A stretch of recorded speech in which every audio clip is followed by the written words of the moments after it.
Hi friends, welcome back to Geeta hair designs and recipes. ఈరోజు మనం bagara rice ఎలా చేసుకోవాలో మీకు ఈ వీడియోలో చూపించేస్తాను. చూడండి, ముందుగా ఒక గ్లాస్ ఆఫ్ బియ్యాన్ని తీసుకోవాలి. నేను గ్లాసు కొంచెం తీసుకున్నానండి. ఒకసారి కడిగి పెట్టేసుకొని నానబెట్టుకోండి. వాష్ చేసుకున్నాక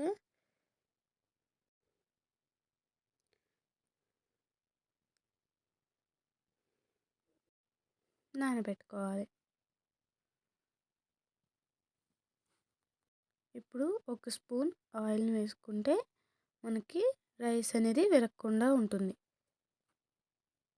వేసాక ఒకసారి కలుపుకోండి.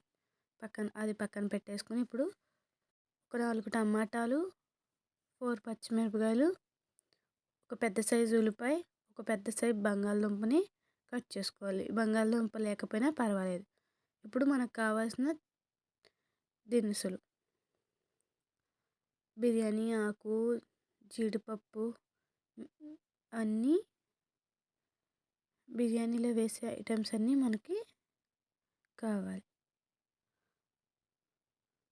ఇప్పుడు ఒక ప్యాన్ పెట్టుకొని అందులో ఆయిల్ వేసుకొని వేడెక్కాక మనం తీసుకున్న బిర్యానీ సరుకులన్నీ అందులో వేసేసుకోవాలి. మిరియాలు, బిర్యానీ ఆకు, దాల్చిన చెక్క, లవంగాయ, జీడిపప్పు, సాజీరా ఇవన్నీ వేసేసుకుని దోరగా వేపుకోవాలి.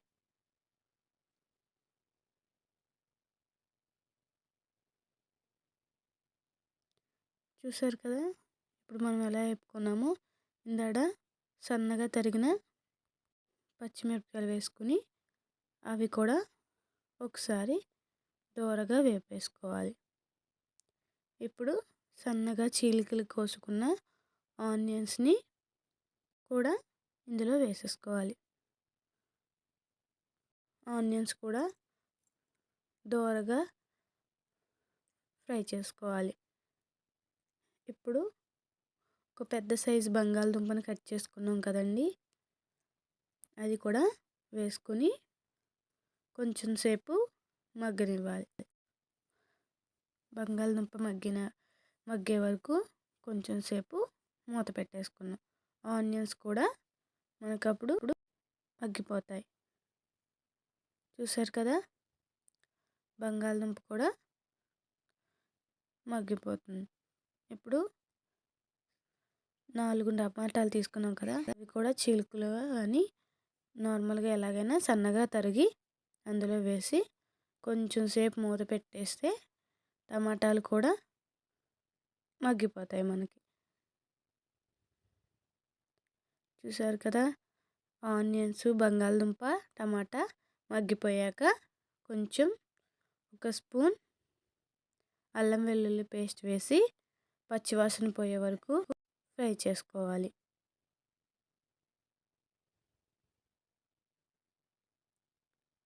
ఆ తర్వాత చిటికెడు కారం, స్పైసీ కావాలంటే మీరు మసాలా అవి వేసుకోవచ్చండి. నార్మల్గా స్పైసీ లేకూడదంటే కారం, మసాలా తగ్గించుకోవచ్చు. ఇది మార్నింగ్ పిల్లలకి టిఫిన్లోకైనా లేకపోతే బాక్స్లోకైనా ఈజీగా అయిపోతుంది. మీకు టైం కూడా ఎక్కువ పట్టదు. కుక్కర్లో అయినా తొందరగా విజిల్ వచ్చేస్తుంది. కుక్కర్లో అయితే మనం 2 విజిల్ రానిచ్చేసుకుంటే మన పని అయ్యేలోపు ఇది ఈజీగా వచ్చేస్తుంది. ఇలా అయితే నార్మల్గా అయినా పెద్ద టైం ఏం పట్టదండి. ఇప్పుడు కొంచెం పుదీనా వేసుకున్నాక అలాగే 2 స్పూన్లు పెరుగు వేసుకుని అది కూడా కలుపుకోవాలి. చూసారు కదా, ఇక్కడ అన్నీ ఎలా కలుపుకున్నానో. ఇప్పుడు పెరుగు వేయడం వల్ల మనకి గ్రేవీ బాగుంటుందండి. అందుకని గ్రేవీ బాగుంటుంది. ఇంకొంచెంసేపు మగ్గనిచ్చి ఇప్పుడు మనము ఇందాక తీసుకున్న బియ్యం గ్లాస్తోనే వాటర్ని మనం పోసుకోవాలి. నేను ముందు ఇందాక మీకు చూపించినాక నాకు బియ్యం వేసుకున్నానండి. కాబట్టి 1 కప్ ఆఫ్ బియ్యానికి గ్లాసున్నర వాటర్ పోయాలి. అదే మనం తీసుకున్న గ్లాస్కి గ్లాసున్నర వాటర్ని పోసుకుని అలా 2 గ్లాసులు పోసుకుంటే 3 గ్లాసులు వాటర్ని పోసుకోవాలి. ఇప్పుడు రుచికి సరిపడా సాల్ట్ని వేసుకుని కొంచెం సేపు బాయిల్ అయ్యే వరకు మూత పెట్టేసుకుని చూసారు కదా ఇప్పుడు ఎలా బాయిల్ అవుతుందో.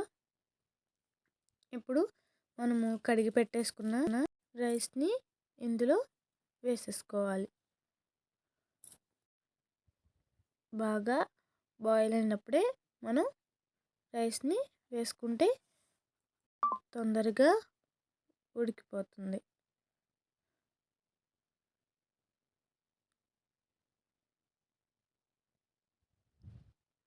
అలా మొత్తం రైస్ని వేసేసుకొని మధ్యలో కలుపుకుంటూ ఉండాలి. ఇప్పుడు కొంచెం సేపు ఉడకపట్టే వరకు మూతను పెట్టేసుకుందాం. చూసారు కదా రైస్ ఎలా ఉడికిపోతుందో. ఇప్పుడు స్టవ్ని లో ఫ్లేమ్లో పెట్టుకుని కొంచెం ఒకసారి కదుపుకొని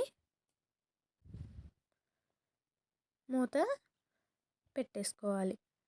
స్టవ్ని కొంచెం మీడియంలో పెట్టుకోవాలి, లేకపోతే మనకి అడుగంటేస్తుంది. చూసారు కదా మీకు వాటర్ చాలకపోతే మీరు కొంచెం పైన జల్లుకోవచ్చు. వాటర్ని పొయ్యొద్దండి, పైన ఓన్లీ మనం ఇలా జల్లుతాం కదా అలా జల్లండి. ఇప్పుడు చూసారు కదా ఇప్పుడు కొంచెం పుదీనా కొత్తిమీర ఉంటే వేసుకోవాలి. ఇప్పుడు కొంచెం సేపు మగ్గనిస్తే మీకు బగారా రైస్ అయిపోతుంది. చూసారు కదా ఎంత ఈజీగా ఉందో. మీ ఇంట్లో కూడా ట్రై చేసుకుని కామెంట్ చేయండి. మీకు ఈ వీడియో నచ్చినట్టయితే లైక్ అండ్ షేర్ సబ్స్క్రైబ్ చేసుకోండి.